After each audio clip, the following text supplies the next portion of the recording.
First Alert Weather Extra starts right now.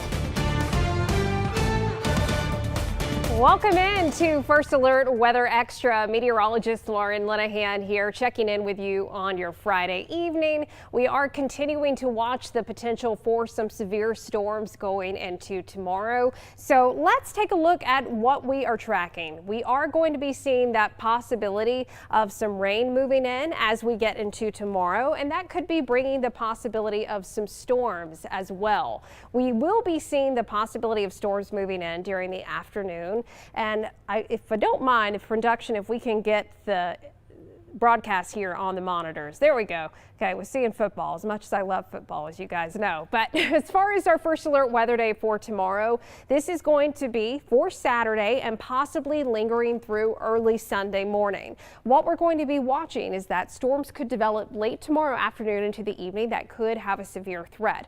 It's not a guarantee, but it's something we're watching. And of course, we've been watching the rain moving through tonight, pushing south and east of that I-2059 corridor. We're beginning to see it drying out in West Alabama, but still some heavy rain moving areas eastward, and temperatures right now hanging on in the upper 50s. We've also seen a little bit of lightning. You see this one lightning strike north of Harpersville moving towards Pell City. Along that I-20 corridor and down towards 280, you've got some very heavy rain falling. Now, this is moving towards areas like Ohatchee, Lincoln, Talladega, Ragland, Jacksonville. First alert for some heavy rain moving in with some downpours that can make for some dangerous driving conditions tonight. And then some scattered rain a little farther to the south from Centerville, even as far east as just south of Sylacauga. So what we've also been seeing, in addition to the rain and a very limited severe threat today, winds have been picking up. So right now we're seeing gusts coming in out of the southwest or southeast at about 25 to 30 miles per hour. But we do have that First Alert weather day possible tomorrow for the possibility of some strong to severe storms developing, especially areas west where you see that risk is a little bit greater. The farther east you go, it's not as great, but still going to be watching regardless of where you live for the possibility of isolated tornadoes, damaging winds, and possibly some large hail. So here we are at 12 o'clock tomorrow, showing things quiet, but we could be seeing some storms developing off to our west that are going to be moving into Alabama. As they cross the state line, they have that possibility to produce some embedded thunderstorms that possibly could rotate, bring some damaging wind gusts and some cloud to ground lightning. And we'll also watch for some heavy rain going tomorrow overnight into early Sunday morning.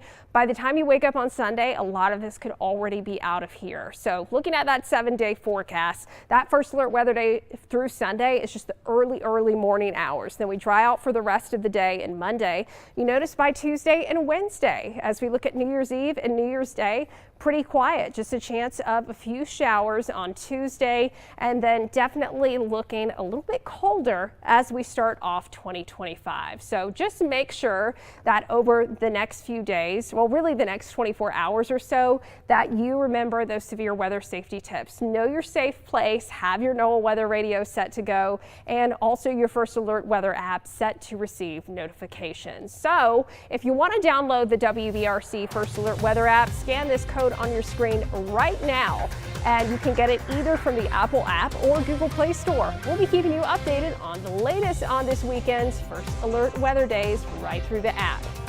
And as we continue bringing you the weather extra, especially during this secondary severe weather season, it is still possible to see tornadoes throughout December and even during the entire year. Now, typically during the winter months, we'll see plenty of cold air that limits the chance for severe weather. But what happens when the cold air doesn't make it? The jet stream will then overlap warmer and more humid air, which can bring thunderstorms ahead of a cold front, which is the typical setup we see in our area during this time of the year. According to the National Weather Service in Birmingham, the most tornadoes we've seen in December at one time is 19, with the last December tornado outbreak being Christmas Day in 2012, which had 17 reported tornadoes. Recent data also showing that in December from 1950 to 2023, in the month alone, there have been 170 tornadoes.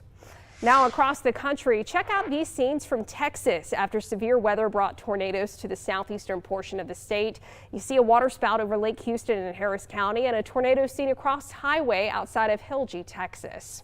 And in Wharton County, Texas, a family is beginning the cleanup process today after yesterday's tornado brought damage to their family farm. Matt Doherty has the latest. I couldn't believe it. I mean, I've never seen a tornado, you know, and just hurricanes is all we really get down here. Reed Stronadel helps run the farm and ranch that's been in his family for 80 years. Holy cow, tornado. He realized the massive tornado was bearing down on his land. The tornado first blew up the first of the Stronadel family's barns in its path, sending pieces of sheet metal and wood flying. They say they found some of the debris deposited in their cornfields hundreds of yards away. It went between probably this front barn and our back barn.